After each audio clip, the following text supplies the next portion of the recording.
I see it. Yeah, so There, we're live. we're live. Absolutely.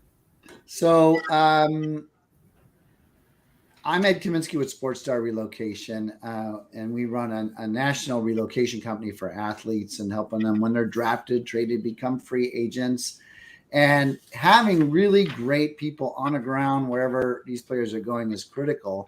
That understand a lot of the nuances for players when they move. Yeah, they all make a lot of money, or most of them do, and they think they're all smiles. But trust me, when you rip them out of one city and put them in another, Mhm. and then they have to tell their wives and their kids that they got to leave all their friends. It's not all roses, so it can be challenging. And so in Indianapolis, we have the great Regina, who's been really well connected within the sports community for a really long time. We've known each other for a long time. And so, um, go ahead and just give a brief introduction of yourself, Regina, and your company, and let's just start with that. Okay. Regina Jones. I'm here in Indianapolis, Indiana. I've been doing residential real estate for 22 years. This is my 22nd year. I started in real estate back in 2000 is when I first began having the interest. At that time, I danced for the Indiana Pacers. So when we were in the finals with the Lakers, I literally was in the tunnel studying real estate. And when a song would come on, I would shut my book and run out on the court, do my dance, do what I was there to do. So it was really an intense time. It was a great time. Prior to that, I cheered 4 years for the Indianapolis Colts. My third year in the season, I got to attend Pro Bowl in Hawaii as the representative for the Colts. So that was really exciting. But while I was a pacemate and I was getting that bug with the Indiana Pacers when I was dancing, it just had a really great feel for me, real estate. I had really great connections at both organizations. I live on the west side, so my office is literally down the street from the Colts complex. And I'm about 15-minute ride from Gamebridge Field House where the Pacers play. So I love Indianapolis. I'm from Indianapolis, and I enjoy what I do. I enjoy real estate. That's great. I have to ask you a question. When you were there, right? You're feeling the energy of two great pro teams, right? Especially that game you just mentioned. Um, what could you share about some of the experiences you had being in that environment, whether it was getting to feel the energy, see the players perform, chat with players or coaches? What did you learn about pro sports being around it as long as you were? The thing I learned about pro sports really was how they give back. I mean, that was the biggest thing, that my big takeaway when I left and started real estate full time, when I left the NBA and I left the NFL. The thing I took away was the camaraderie, how they give back to our community. I mean, here in Indianapolis, we have the Peyton Manning Children's Hospital. My dad, it's funny, when I was younger, when I was in high school, my dad would want to come to, and of course I, danced and cheered and all that in high school. My dad would say, "Hey, I'm coming to the game." It's Jeff George. For anybody who's like older than 50, you might know the name Jeff George. I went to high school with Jeff. So my dad's like, is Jeff George playing? I was like, "Yeah, Dad, he's playing." But my dad's always loved sports, and he loved when I was involved with both teams. But the thing that really touched me is with the Pacers during Thanksgiving, we would go down to Wheeler Mission. It's a mission here in central Indiana, and we would serve Thanksgiving dinner. The Pacemates, the players, back then, Reggie Miller, some of those names, Mark Jackson. And we would serve dinner to those in need, to the homeless. And they did a little spot on the local news about that. And I was dishing out dinner.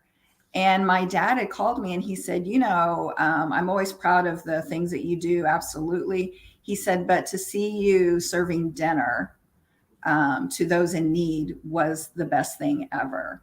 And he said, and I'm more proud of you for that than probably anything that you could do. So just paying attention to how both organizations, the Pacers and the Colts, how they give back to their community has always inspired me. With the Pacers organization, with the NBA, not that you don't feel like family at the Colts complex, because you absolutely do. Jim Irsay is amazing. But at the Pacers, because it's a smaller team, you feel that connection greater because the team is smaller. And the seasons are different, right? Colts, you have 10 or 11 home games.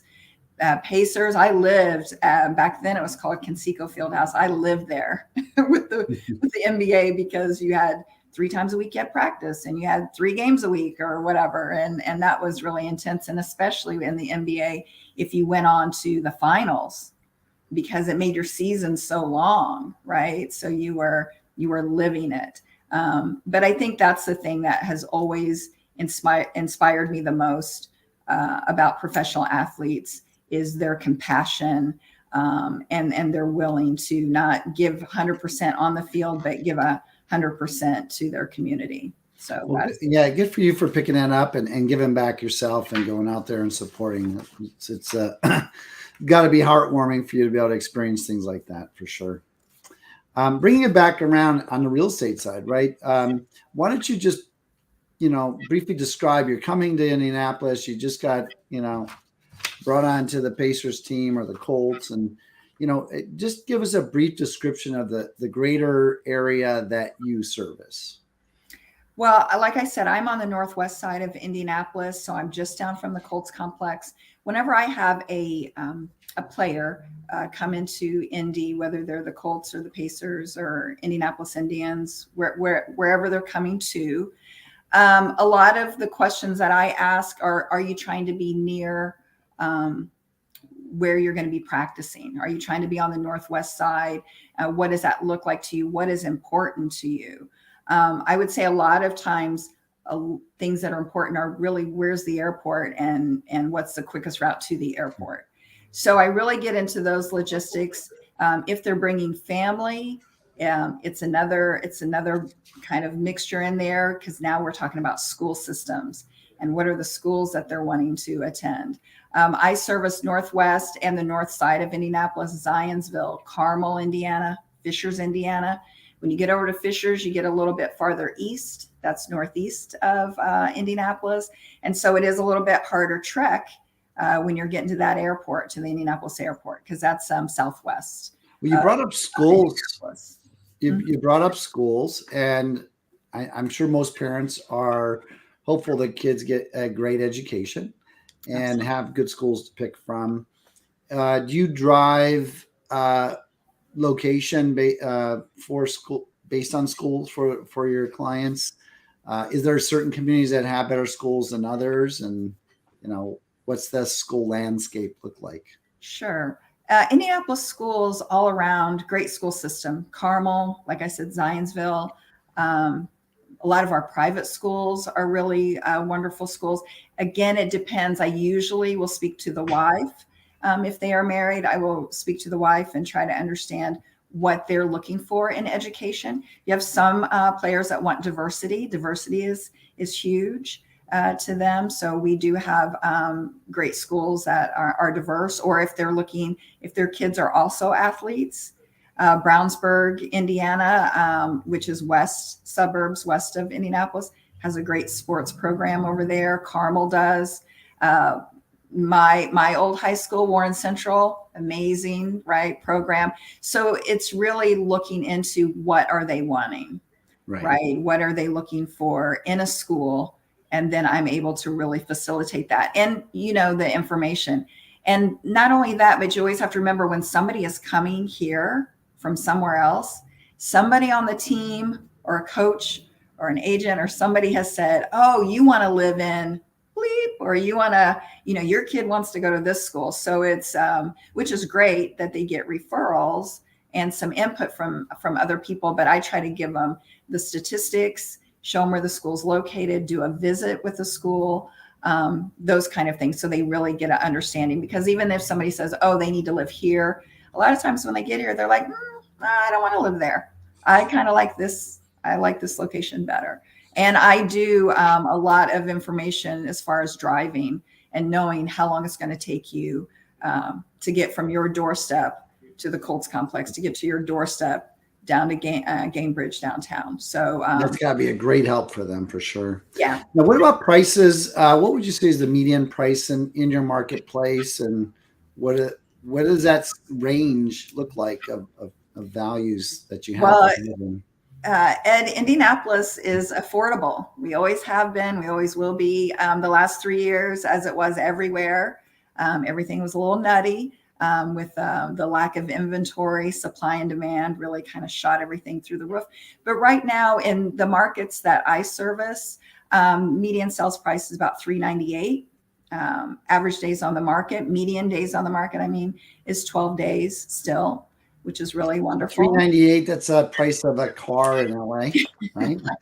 I said we're affordable, right? Like, so yeah, taxes are so great here too. Property tax so low compared to New Jersey, or, I have family in Jersey, and taxes. So if you want to spend $1 million or $2 million, is there inventory in that range? It's bigger, beautiful estates, or Oh yeah, absolutely. But you're just going to get a lot of bang for your buck. Absolutely here. Gated community, when you're talking about homes that are $1 million, $2 million, nice gated community, 12,000 square feet, 5 cars. Let's say someone decides to just treat themselves. They're coming out of a big market like a New York or LA, and spending $1.5 million sounds like a bargain, but they get this monster house. How challenging is it to sell if they get traded? That can be a challenge anytime you're in that price point in central Indiana, but there's always a market for it. The average days on the market might take a little bit longer, but the thing is when they're coming in, it's to really educate them on what they're purchasing, on what that resale looks like. I think you always have to remember, when you have a buyer, you're not just throwing the money out there and buying a house. You're really looking into the neighborhood which they're buying. What does a real resale look like in that neighborhood, and what price are you paying? And when we go to sell it in a year or 6 months or 2 years, what does that look like in the grand scheme? Now, clearly I don't have a crystal ball, but again, I've been in real estate 22 years here in central Indiana, so I know the pace of it, and I can really be able to speak truth to what it's going to take when the time comes that they're going to move, because more than likely they're going to move. Great. So as they're making this decision to make this purchase in different neighborhoods, what kind of advice are you giving them if they're on a shorter term contract, whether they should buy or lease, and how do you kind of toe that line for them? I mean, I'm just honest. Kathy Jordan, who used to be VP of Player Relations with the Pacers, she did a really nice recommendation or testimonial for me that I really am here to service the client. No matter if they're buying $1 million home, leasing, buying a $200,000 home, I'm here to really understand their needs, what the plan looks like for them, because they're all different, and just try to educate them on the best way. And sometimes the best way is to do a lease. Absolutely. And to do a short lease. Not even a long lease. I just worked with Dallas Flowers, cornerback for the Colts, just a few months ago, and got him a lease, right? Because that was best for him. It's close to the Colts complex for him, easy to get to, and was able to negotiate that a good lease for him, so that if he does stay, he can extend it, but he's not tied to it and he's not tethered to it. It was something that was affordable for him and the right size for him, and fit all of his needs and what he was looking for in a place to live while he's here in Indianapolis. That's great. Now, how about the investment market? How is that doing? Does that come up as maybe a goal for some of your clients, whether they're athletes or not? And how is Indianapolis as a market to invest in? It's funny, because whenever I do training, real estate training, and I'm at NAR or, out and about in the real estate industry, a lot of people, especially in California, right? They're like, buy in Indiana, right? Buy in Indiana for those investment. So there was a huge, during the last 3 years, a lot of investors from other states coming here in Indiana and buying up properties. Indiana is a great market for investments. Again, you just have to be, I think people have to be careful with that. Depends on what they're investing. Are they trying to really have them for rentals as long-term, or are they trying to flip them? Right. And I think a lot of the people coming from the outside, coming in from outside other states, California and things like that, you just have to kind of be honest with them and give them a whole like breakdown of what they've got going on, because I think they hear, oh, I can buy it for $100,000 in Indy and, fix it up in a matter of months, and then I'm going to flip it for 400. And Right. It just really depends on the area. So when people come to Indy with that in mind, because I think they hear it's a gold mine here, right? In the Midwest, that a lot of them don't do their homework before they get here. So I try to educate the ones that come to me. I try to educate them so they can understand really what are you going to get out of that house, and what's what's your goal. But it's great. Indiana is a great place to buy investments. Yes. So the answer is yes, it's a good place for sure. Well, it seems like it's a low barrier to entry, right? Because of the price point. So that opportunity can happen. Sure. Great place to get an education on how to manage property or, deal with tenants, all those things, I imagine. That's right. That's right. So, and if they're out of state, I do encourage property management. I do some of that. Property managing, but if they're local, I try to ask them to kind of stay involved a little bit too, so they understand what's going on with their investments. Anything else you'd like to share about your marketplace or what you're doing out there? In our marketplace out here, I mean, there's some really great, when you talk about if you had a lot of money to spend, where would you live? There's a lot of great markets, a lot of great sub-markets here in Indianapolis, from Zionsville, again, Carmel, downtown Indy is amazing. So when we had the Super Bowl here, I think we lucked out, because Super Bowl in Indiana in February can be mighty cold. Absolutely. You never know what you're going to get. But Indianapolis was amazing at that Super Bowl that we had, where people love the walkability that we have downtown. So you can walk to where the Indianapolis Indians play. You can walk to where, the Fever and the Pacers play and the Colts play. It's all walkability. It's accessible, downtown shopping, downtown living. So Indianapolis has a lot to offer here in our beautiful city. So I would say that. When it comes to my clients, especially my athletes in particular, because of their schedules are so crazy, and they have to be at practice, and they have all this stuff going on, and their families are relocating, like you expressed at the very beginning of this interview. I try to be the best resource I can for all things, for getting their utilities turned on, for getting things set up. Ron Artest, back in the day, it was his son's birthday. So I threw together a birthday party really quickly, because they were so upset that they were transitioning. And they didn't want him to not be able to celebrate. So I put that together.